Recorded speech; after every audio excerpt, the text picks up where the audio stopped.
అందరికీ నమస్కారం అండి. ఈరోజు అంటే ముందు బచ్చలమల్లి గురించి మాట్లాడే ముందు ఇక్కడ ఈవెంట్ ఆర్గనైజ్ చేసిన శ్రేయస్ మీడియా వాళ్ళకి, అలాగే అక్కడికి వచ్చిన క్రౌడ్కి, ప్రెస్ వారికి, అక్కడ ఉన్న పోలీస్ వారికి అందరికీ పేరు పేరున థ్యాంక్ యూ చెప్పుకుంటున్నాను. మీ ఎంతో కష్టపడి సినిమా తీసిన మీరందరే, మీడియా వాళ్ళే మీరందరూ తీసుకెళ్ళి ఈ సినిమాని బయటకి అంటే జనాలకి ఇంకా ఎక్కువ తెలియజేయాలి. సో మీరందరూ సపోర్ట్ చేస్తున్నందుకు థ్యాంక్ యూ. అండ్ అలాగే ట్రాక్టర్ పోటీలో విన్ అయిన చిన్నయ్య గారికి, అండ్ అలాగే మా మీద బచ్చలమల్లి టీం మీద విన్ అయిన ఇక్కడ లోకల్ టీం వాళ్ళకి ఇద్దరికి 50,000 క్యాష్ ప్రైజ్ ఇవ్వడం జరిగిందండి. అంటే ఫస్ట్ టైం నేను వచ్చి ఏదో ఈవెంట్ చేద్దాం సార్ అంటే ఏం చేద్దామంటే రెగ్యులర్గా వెళ్ళి ఏదన్నా మనం నార్మల్గా ప్రీ రిలీజ్లో చేస్తాం కదా, అలా ఏదన్నా డ్యాన్స్ పర్ఫార్మెన్స్ అలాంటివన్నీ వద్దండి, ఏదైనా కొంచెం కొత్తగా చేద్దాం, ట్రాక్టర్లు పోటీ చేద్దాం అంటే ఓకే, ఎందుకంటే సినిమాలో హీరో ట్రాక్టర్ డ్రైవర్ కాబట్టి అలాంటిది ఏదో ఉంటే బాగుంటుంది అనుకున్నాం. సడన్గా ఈయన వచ్చి చెప్పాడు, అంటే నేను దాదాపు 10 సంవత్సరాలు ఏముంటుందని క్రికెట్ ఆడి ఈయన వచ్చి క్రికెట్ ఆడమన్నాడు ఇవాళ. సో నా భయం ఏంటంటే ఫస్ట్ బాల్ అవుట్ అయిపోతాను, లక్కీగా అవ్వలేదు, లాస్ట్ ఓవర్ వరకు ఉన్నాను. అండ్ 27 రన్స్ ఓకే, పాప బౌలింగ్ కొంచెం ఈజీగా వేసారులేండి మన కోసం, బట్ అంటే వాళ్ళందరూ ప్రొఫెషనల్ ప్లేయర్స్, మేము కాదు. సో థ్యాంక్ యూ అండి ఆల్ ద వచ్చిన చైతన్య గారు, ఆ టీం అందరికీ పేరు పేరున థ్యాంక్ యూ ప్రతి ఒక్కరికి ఫర్ అంటే ఒక మంచి మ్యాచ్, ఒక చిన్న అంటే రెగ్యులర్గా కాకుండా కొంచెం కొత్తగా చేయడం జరిగింది. అండ్ ముఖ్యంగా ఈరోజు ఇక్కడికి రావడానికి రీజన్ అంటే నాకు కథ సుబ్బు గారు ఆల్మోస్ట్ 3 years బ్యాక్ కథ చెప్పారండి. కథ చెప్పిన తర్వాత అంతా అయిపోయిన తర్వాత ఏంటి సార్ ఎక్కడి నుంచి మీకు అలా ఎందుకు కథ పుట్టిందంటే, ఇది మా ఊర్లో ఒక అతను ఉన్నాడు అంటే బచ్చలమల్లి అతని పేరు, అతను ఇన్స్పైర్ అయ్యి చేసుకున్నాను. నేను టైటిల్ పెట్టేసి వచ్చాడు ఈయన ఫస్ట్. జనరల్గా మనం ఏదైనా కథ చెప్తే దాని తర్వాత అనుకుంటాను ఈయన టైటిల్ అది ఫిక్స్ అయ్యింది. అవునా అండి అనుకున్నాం. దాని తర్వాత ప్రాసెస్లో ఎక్కడ అనుకుంటున్నారండి అంటే తర్వాత రాజా గారు వచ్చారు, ఆయన కథ విన్నారు, నచ్చింది, అంతా అయిపోయిన తర్వాత షూటింగ్ స్టార్ట్ చేద్దాం అనుకుంటే ఎక్కడ పెడుతున్నారన్నారు అంటే అన్నవరం స్టే సార్, తునిలో షూటింగ్ సార్, తుని పరిసర ప్రాంతాలు అన్నవరం ఎన్ని దగ్గర, ఇక్కడ ఈ లొకేషన్లో చేద్దామండి.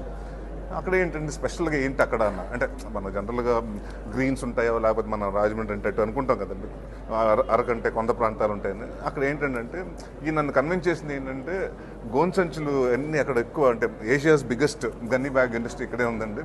సో దాంట్లో జరుగుతుంది కదా కాబట్టి అక్కడ చేస్తే బాగుంటుంది, అండ్ మనంతా సెట్ చేసుకున్నా అక్కడ ఉన్నంత లైవ్ రాదన్నారు. తర్వాత తెలిసింది ఏంటంటే ఆయన సొంత ఊరు ఇదని.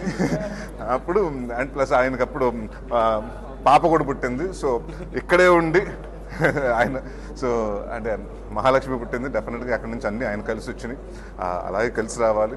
అంటే చాలా కష్టపడ్డాడండి. అంటే నిజంగా మీ అంత మాటలు చెప్పుకున్నా కూడా అంటే కథ విన్నప్పుడు మాకు ఒకటి అంటే ఆయన కథ చెప్తుంటే మనం ఊహించుకుంటాం ఇలా ఉండబోతుంది ఇలా ఉండబోతుంది, నా ఇమాజినేషన్ మనం ఊహించుకుంటాం.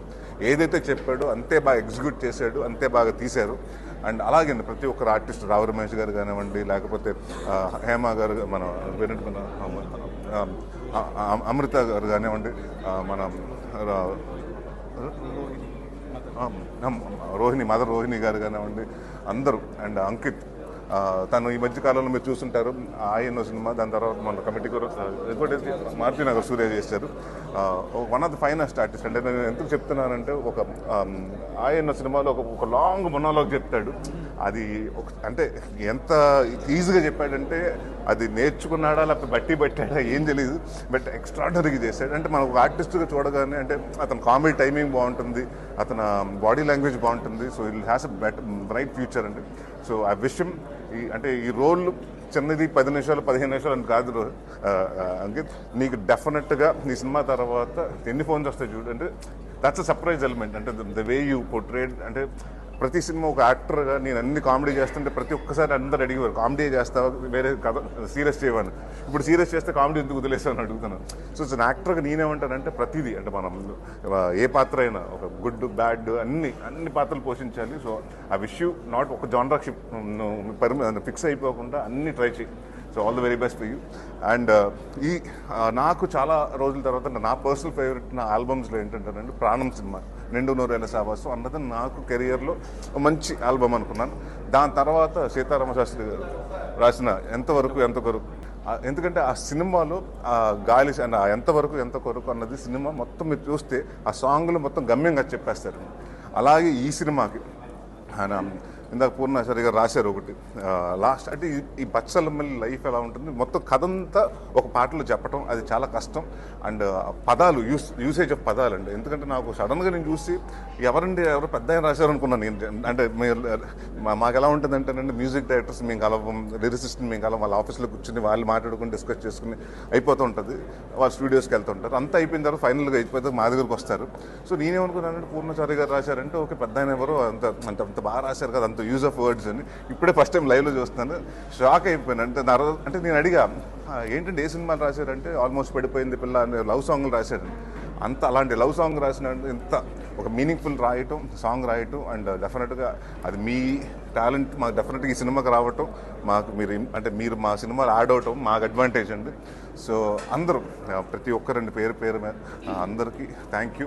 ఇక్కడ వచ్చి ఈవెంట్ ఇంత సక్సెస్ చేశారండి. 20వ తారీఖున డిసెంబర్ 20వ తారీఖు థియేటర్ ముందుకు రాబోతుందండి. డెఫినెట్గా అంటే నేను కాన్ఫిడెంట్గా ఉన్నాను. రేంజ్లు చెప్పలేను, ఇది హిట్టా, బ్లాక్ బస్టరా, కల్టా, క్లాసికా ఎన్ని మాట్లాడినానండి, అవన్నీ మీరు డిసైడ్ చేయాలి. సో బట్ ఒక మంచి ఫీలింగ్ అయితే ఉందండి. ఒక మంచి సినిమా చేసాం డెఫినెట్గా. అంటే నాంది చేసినప్పుడు ఒక మంచి కంటెంట్ చేసాం అన్నది ఎంత ఫీలింగ్ ఉందో అలాగే బచ్చలమల్లి కూడా గుర్తుండిపోతాడు. అండ్ ఇంటికి వెళ్ళిన తర్వాత జనరల్గా కొన్ని సినిమాలు ఏంటంటే నవ్వుకుంటాం, బయటకు వచ్చినారు థియేటర్లో బైక్ ఎక్కి స్టాండ్లు వేసుకున్నాం, మన స్టాండ్ తీసేసి బైక్ ఎక్కి ఆన్ చేసుకుని గేట్ బయటకు వచ్చేటప్పటికి కథను మర్చిపోతాం. కానీ కొన్ని ఉంటాయండి, మనం ఇంటికి వెళ్ళిన తర్వాత కూడా ఆలోచించి ఒక 2 రోజులు 3 రోజులు ఆ కథ గురించి ఆలోచిస్తుంటాడు. అలాంటి క్యారెక్టర్ బచ్చలమల్లి అండి. ఇది మీరు థియేటర్ ఎక్స్పీరియన్స్ కాదండి, డెఫినెట్గా థియేటర్కి వచ్చిన వాళ్ళందరూ will take back Bachhala Malli home. And ఎక్కడో మీరు చేసిన మిస్టేక్లు మనం కూడా ఆ రోజు ఇలా చేసుకుంటూ బాగుండేది కదండి. సో ఒక మూర్ఖత్వం అంటే ఏదైనా ఒక లిమిట్లో ఉండాలండి. మూర్ఖత్వం బార్డర్ దాటేస్తున్నాడు కథ ఇది. సో డెఫినెట్గా ఈ కొత్త ప్రయత్నాన్ని మీరందరూ పెద్ద విజయం చేస్తారని కోరుకుంటాం. ఇంకోటి ఏంటంటే నాకు బాగా నచ్చింది ఏంటంటేనంటే సుబ్బు గారు ఈ కథలో చెప్పాలనుకున్నాను. జనరల్గా మనం వస్తువుల్ని వాడుకోవాలి, మనుషుల్ని ప్రేమించాలి. కానీ ఇప్పుడు అందరూ వస్తువుల్ని ప్రేమిస్తున్నారు, మనుషుల్ని వాడుకుంటున్నారు. సో అలాంటి మన అడ్వాంటేజెస్ అంటే కొన్ని మనం చాలా టేక్ ఇట్ ఫర్ గ్రాంటెడ్. మన అమ్మాయి కదా, లేకపోతే మన గర్ల్ ఫ్రెండే కదా, ఎక్కడికి వెళ్తుంది, ఏం చేస్తుంది అని ఉంటుంది. సో ఎన్ని తర్వాత ఏదన్నా ఇప్పుడు ఒక మదర్తో మనం చాలా రోజులు మాట్లాడడం, ఫాదర్తోనా ఏముంది మన ఊర్లోనే ఉంటుంది కదా అనుకుంటాం. కానీ తర్వాత ఒకరోజు మదర్ లేరు, ఫాదర్ లేరు అని తెలిస్తే అరే మన ఇన్ని రోజులు మనం కనీసం వెళ్ళి లాస్ట్ టైం స్పెండ్ చేయలేకపోయాం, ఇలాంటివి ఉంటాయి. సో ఆ రిగ్రెట్స్ ఉంటాయి కదండి, ఆ రిగ్రెట్స్ అన్నది ఉండకూడదు. సో ఈ కథ చెప్పడం కూడా మేజర్ కారణం అదే. అంటే అందరిని మూర్ఖులు అవ్వమని కాదు, అంటే అలా అవ్వకుండా అంటే మీకు ప్రతిసారి అలాంటి ఆలోచన వచ్చినప్పుడల్లా ఈ బచ్చలమల్ని గుర్తు చేసుకుంటారని అనుకుంటున్నాను. బచ్చలమల్లి ప్రతి ఒక్కడు కనెక్ట్ అవుతాడండి. ఎందుకంటే ప్రతి ఒక్కటి దాంట్లో ఎక్కడో చోట లైఫ్లో మనం అన్కాంప్రమైజ్డ్గా ఉంటాం. నేను పట్టుకుందే 3 కాళ్ళు అని మనం డిసిషన్ తీసుకుంటాం. సో ప్రతి ఒక్కళ్ళు ఉంటుంది, బట్ మీటర్స్లో ఉంటుందండి. సో ఏదైనా అదుపుతో అంటే ప్రేమించినప్పుడైనా లేకపోతే ద్వేషించినప్పుడైనా అన్నీ ఒక లిమిట్లో ఉండాలి. అది బార్డర్ దాటేసిందంటే ఏది మంచిది కాదు. అతి బాగా ప్రేమించడం మంచిది కాదు, అతిగా మూర్ఖత్వంగా ఉండటం మంచిది కాదు. సో మనిషిగా ఉండటం ఎలా అంటే మన సినిమా చూసిన తర్వాత మనకు అర్థమవుతుంది, ఓకే వీడు బచ్చలమల్లిలా ఉండకూడదురా మనం అనుకుంటారు. ఎవరి కోసం తగ్గాలి, ఎందుకు తగ్గాలి అంటే తను ఇప్పుడు ఎవడినా అన్న ఆ స్లాంగ్ కూడా మాట్లాడుతుంటాడండి. అండ్ ఇందాక మీరు అడిగినట్టు తునిలో చాలా బాగుందండి. ఎందుకంటే గన్నీ బ్యాగ్స్ ఇండస్ట్రీస్ అక్కడ చేయటం జరిగింది. దాని తర్వాత ఇక్కడే మొత్తం షూటింగ్ ఆల్మోస్ట్ అంతా ఈ 2 షెడ్యూల్ జరిగినాయండి, 2 ఇక్కడే చేసాం. సో ముందు ఏంటంటేనండి మనకు ఒకసారి షూటింగ్ వచ్చినప్పుడు అక్కడ ఉన్న ఆడియన్స్ ముందు అక్కడ ఉన్న జనాలు కానివ్వండి వాళ్ళు చాలా వెల్కమింగ్గా ఉన్నారు.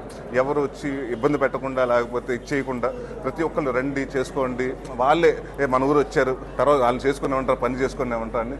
సో మనకి ఎప్పుడు ఆ పాజిటివ్ వైపు ఉన్నప్పుడు చాలా బాగుంటుందండి అసలు యాక్టర్స్కి కానివ్వండి, అసలు ఫిల్మ్ మేకర్స్ అందరికీ. సో డెఫినెట్గా ఇందాక మేము అక్కడ చెప్పినట్టు ఈ సినిమా పెద్ద సక్సెస్ సాధించిన తర్వాత మళ్ళీ ఒక సక్సెస్ మీట్ ఇక్కడ తునిలోనే పెడతాం చేశారు. చాలా మంచి ఈవెంట్ తునిలో జరగడానికి మీ అందరి సపోర్ట్ వల్లే జరిగింది. ముఖ్యంగా ట్రాక్టర్ పోటీలు ఏదైతే కానీ లేకపోతే cricket match Bachhala Malli team versus local team అని క్రికెట్ మ్యాచ్ జరగడం, అలాగే మరీ ముఖ్యంగా సాంగ్ లాంచ్ ఏదైతే థీమ్ సాంగ్ లాంచ్ అయిందో అది సినిమాలో చాలా చాలా చాలా ఇంపార్టెంట్ సాంగ్ అండి. ఎందుకంటే అలా వచ్చి వెళ్ళిపోయే సాంగ్ కాదు, అది వచ్చి గుర్తుండిపోయి మిమ్మల్ని ఆలోచింపజేసే సాంగ్. అది కేవలం సినిమాలోనే కాదు, మీరు లిరికల్గా విన్నా కూడా ఆ సాంగ్కి చాలా చాలా చాలా వాల్యూ ఉంటుందండి. అంటే ఆ సాంగ్ ఈ సినిమాకి మాకు రెస్పెక్ట్ని తెచ్చే సాంగ్ అవుతుంది, అది డెఫినెట్గా నమ్ముతున్నా. అలాంటి సాంగ్ రాయడానికి ఎంతో తన టైంని 3 months టైంని నా కోసం స్పెండ్ చేసిన Purnachari, one of the finest lyricist అవ్వబోతున్నాడు. జస్ట్ ఈ చాలా సాంగ్స్ ముందు రాసినా కానీ ఈ సాంగ్ మాత్రం తనకి విజిటింగ్ కార్డ్ లాంటిది అవుతుంది, ఖచ్చితంగా అవుతుందని నేను బలంగా చెప్పగలను. అండ్ బచ్చలమల్లి అనే సినిమా 20వ తారీఖు డిసెంబర్ రాబోతుందండి. డెఫినెట్గా ఈ సినిమా మీకు థాట్ ప్రాసెస్ని ఎంతో కొంత మార్చే సినిమా అవుతుంది. చాలా రోజులు మీరు మాట్లాడుకునే సినిమా అవుతుంది. బచ్చలమల్లి అనే క్యారెక్టర్ని మీరు తిడతారు, చిరాకు పడతారు, ప్రేమిస్తారు, జాలి పడతారు, ఇన్ని ఎమోషన్స్తో ట్రావెల్ అయ్యే క్యారెక్టరే బచ్చలమల్లి. ఆ క్యారెక్టరైజేషన్ మళ్ళీ ఏదో సపరేట్గా ఎవరిదో అనుకోవడానికి మాత్రం ఛాన్స్ లేదండి. ఖచ్చితంగా అది మీలో కూడా ఉండే ఒక క్యారెక్టరైజేషన్ అయ్యి ఉండొచ్చు. దయచేసి సినిమా చూసిన తర్వాత మీకు ఒకసారి చెక్ చేసుకోవాలనిపించే అంశం మీలో ఉండే మూర్ఖత్వం, అది బార్డర్ దాటిందా లేదా అన్నది మాత్రం ఈ సినిమా చూసిన తర్వాత మీరు డెఫినెట్గా ఒకసారి అయితే మాత్రం అనుకుంటారు ఎంత మోతాదు నాలో ఉందని. అలాగే మా ప్రొడ్యూసర్ రాజేష్ గారు ఈ సినిమా తీయడానికి one of the biggest reasons Rajesh Danda గారు. నిజంగా చెప్తున్నానండి, ఏదో పక్కన ఉన్నారని పొగడం లేకపోతే ఏదో కాదు, ఆయన లేకపోతే ఈ సినిమా ఇంత బాగా నేను తీయడానికి అవకాశం ఉండేది కాదు. థ్యాంక్ యూ రాజేష్ గారు, ఎప్పటికీ మీకు నేను లైఫ్ లాంగ్ రుణపడే ఉంటాను బచ్చలమల్లి విషయంలో. అండ్ నా హీరో నరేష్ గారు, నిజంగా అంటే చాలా సినిమాలు అంటే నాంది తర్వాత నరేష్ గారు ఇలాంటివి సెలెక్ట్ చేసుకుంటున్నారంటారు కానీ అది ఎంత కాదండి. ఆయన నేను అనే సినిమా దగ్గర నుంచి శంభో శివ శంభో, విశాఖ ఎక్స్ప్రెస్, ప్రాణం, ఇలాంటి అన్ని సినిమాల్లో, మహర్షి, ఎన్నో సినిమాల్లో, గమ్యం, ఇలాంటి సినిమాలో ఒక అద్భుతమైన పర్ఫార్మెన్స్ ఇచ్చే యాక్టర్ అండి ఆయన. అంటే not only hero who can perform any character with is అండి. అలాంటి హీరో మన తెలుగు సినిమా ఇండస్ట్రీలో ఉండడం ఎంత అదృష్టం అంటే, నాకు ఈ బచ్చలమల్లి అనే సినిమాకి నరేష్ గారే హీరో రావడానికి నాకంత ఆ అదృష్టం కలిసి వచ్చిందండి. Thank you so much Naresh sir. నిజంగా చెప్తున్నాను, మీరు లేకపోతే బచ్చలమల్లి అనే సినిమా ఈ విధంగా ఇంత రూటెడ్గా ఇంత రస్టిక్గా నేను తీయలేను సార్. అది మిమ్మల్ని పొగడానికి కాదు, అది నిజం. ప్లస్ ఈ షూటింగ్ అంతా కూడా తుని పరిసర ప్రాంతాల్లో అన్నవరం, సత్యవరం, నక్కపల్లి, రేవుపాలవరం ఇలాంటి చోటే జరిగిందండి. ఎందుకంటే నేను ఇక్కడే పెరిగాను, ఇక్కడే తిరిగాను కాబట్టి నాకు తెలిసిన లొకేషన్స్ కాబట్టి చాలా ఇష్టంగా తీయగలిగాను అని నేను బలంగా నా ఇక్కడ ఊరి మీద ప్రేమ కాబట్టి నేను థీమ్ సాంగ్ లాంచ్ కూడా నా ఊరికి తీసుకొచ్చి ఇక్కడ చేయడం జరిగింది. అందుకే మీరంతా వచ్చి ఇంత గ్రాండ్ సక్సెస్ చేశారు కాబట్టి మీ అందరికీ కూడా థ్యాంక్స్ అండి. థ్యాంక్ యూ పర్టికులర్గా ప్రెస్ వాళ్ళకి థ్యాంక్ యూ సో మచ్ అండి. ఈరోజు నాకు మాటలు చాలా బరువు అయిపోయాయి. ఎందుకంటే నేను బోల్డన్ పాటలు రాసానండి, ఒక 500-600 పాటలు రాసాను ఇప్పటిదాకా. లైఫ్లో ఎప్పుడూ ఇలాంటి ఒక ఎక్స్పీరియన్స్ నేను చేయలేదు. ఇందాక నేను స్టేజ్ మీద కూడా చెప్పాను. అంటే పాట కోసం మా డైరెక్టర్ గారు పడిన తపన ఒక 3 నెలల కాలం అండి. ప్రతిరోజు ఏంటి పూర్ణ అసలు అప్డేట్ ఏంటి, మన పాటని అంటే ఒక పాట గురించి నేను ఎంత ఎఫర్ట్ పెట్టాను ఈ పాట గురించి, అందులో సగం షేర్ చేసుకున్నారు ఆయన. నేను దానికి ఆయనకు సర్వదా రుణపడి ఉంటాను. ఇది ఒక గొప్ప పాట, తప్పకుండా ఒక గొప్ప పాటగా నిలిచిపోతుంది. నాలాంటి ఒక యంగ్ రైటర్కి ఇప్పటి వరకు నేను రాసిన పాటల్లో చాలా హిట్, మన లవ్ సాంగ్స్ కానీ లేదంటే ఇంకా ప్రేమకు సంబంధించిన పాటలు ఉన్నాయి. ఇలాంటి ఒక బరువైన సన్నివేశాన్ని ఆయన క్రియేట్ చేసి ఆ బరువు నా మీద కొంత మోపి ఆయన మోసి ఈరోజు ఒక అద్భుతమైన పాటని ఇచ్చారు. దానికి నేను ఎన్ని థ్యాంక్స్ చెప్పినా తక్కువే. ఆ తర్వాత బచ్చలమల్లి సినిమా గురించి మాట్లాడాల్సి వస్తే ఒక అద్భుతాన్ని మీరు చూడబోతున్నారు డిసెంబర్ 20వ తారీఖున. ఇదేదో స్వోత్కర్ష కానీ ఇంకేదో కాదు. మీకు టీజర్ కానీ ట్రైలర్ కానీ చూస్తే అర్థమవుతుంది. ఆ పాటలో ఏదైతే ఉందో అదే బచ్చలమల్లి, అదే మనందరం. అంటే రోజువారీ దైనందిన జీవితంలో మనం ఎలా మిస్ అవుతున్నాం, మనల్ని మనం ఎలా మిస్ అవుతున్నాం, ఏం చేస్తే బాగుంటాం, ఏం చేసి చెడిపోయాం అనే చెప్పే ప్రయత్నం చేశాను. అంతేనా సుబ్బు గారు? దాదాపుగా. సో ఇదొక సెల్ఫ్ మోటివేషన్ సాంగ్ లాగా ఉండబోతుంది. ఖచ్చితంగా మీరు దీన్ని ఆదరించి, మా సినిమాని ఆదరించి రేపు 20వ తారీఖున పెద్ద విజయాన్ని మాకు అందిస్తారని మనస్ఫూర్తిగా కోరుకుంటున్నాను. అలాగే మా హీరో గారు సార్, మీ పక్కన కూర్చుంటే నాకు ఒక్కసారిగా బ్లేడ్ బాబ్జీ, బెండ్ అప్పారావు, కితకితలు అవన్నీ గుర్తొచ్చి నా మనసులో ఒక ఏమంటాం సార్, భావోద్వేగం కలిగింది. అలాంటి మీతో ఇలా పక్క నుండి నేను స్టేజ్ షేర్ చేసుకోవడం, ఇలా మీ పక్కన ఉండడం చాలా గొప్పగా ఉంది సార్. బచ్చలమల్లి సినిమాతో మీరు ఒక గొప్ప స్థాయికి వెళ్ళి మీతో ఎన్నో సినిమాలు పనిచేసే అవకాశం నాకు రావాలని మనస్ఫూర్తిగా కోరుకుంటాను. అలాగే మా ప్రొడ్యూసర్ గారు సచ్ ఏ కూల్ పర్సన్. మీరు ఆశాంతం చూడండి ఈవెంట్ అంతా హ్యాపీగా, అలాగే చాలా చక్కగా కూర్చొని అన్నీ చూసుకుంటూ హ్యాపీగా ఉన్నారు ఆయన. So sir, Rajesh sir, thank you for believing in me. And మా అంకిత్ గారు such a finest actors. So ఇలాంటి ఒక బెస్ట్ టీంతో నేను ఉన్నందుకు చాలా హ్యాపీగా ఉంది. అలాగే మా కంపోజర్ విశాల్ చంద్రశేఖర్ గారు సీతారామం లాంటి గొప్ప గొప్ప పాటలు చేసిన ఆయన స్వరకల్పనలో నేను పాటలు రాయడం అనేది చాలా గర్వంగా ఫీల్ అవుతున్నాను. Thank you so much. రేపు డిసెంబర్ 20 తారీఖున ఈ సినిమాని పెద్ద హిట్ చేసి మళ్ళీ మీ ఊరికి వచ్చేలాగా అందరూ చేస్తారని మనస్ఫూర్తిగా కోరుకుంటున్నాను. Thank you so much. మరిన్ని వీడియోస్ కోసం ఛానల్ సబ్స్క్రైబ్ చేయండి. లేటెస్ట్ అప్డేట్స్ కోసం వాట్సాప్ ఛానల్ ఫాలో అవ్వండి. అండ్ లింక్ డిస్క్రిప్షన్ లో ఉంది.